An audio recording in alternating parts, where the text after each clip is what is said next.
Hello everyone, আসসালামু আলাইকুম। New blog নিয়ে আসলাম আপনাদের মাঝে।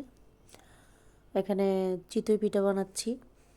প্রথমে আমি চালের গুঁড়াটা ভাঙিয়ে আনলাম, ভালো করে মিক্সার করে নিলাম। এখন পিঠাটা বানিয়ে নিচ্ছি। একটা পিঠা দিলাম, দেখেন কত সুন্দর হয়েছে। বানিয়ে নিলাম পিঠাটা। তো আমি একটাই দেখাচ্ছি পিঠা, একে একে সবগুলোই বানিয়ে নিব। যেহেতু শীতের সিজন এসে পড়েছে, এখন তো দুধ চিতই পিঠা সবাই খাবে, তো আমিও বানিয়ে ফেললাম। যেহেতু আমার নাতির দাঁতের পিঠা খাওয়াতে হবে, সেখানে আমিও বানিয়ে ফেললাম দুধ চিতই পিঠা।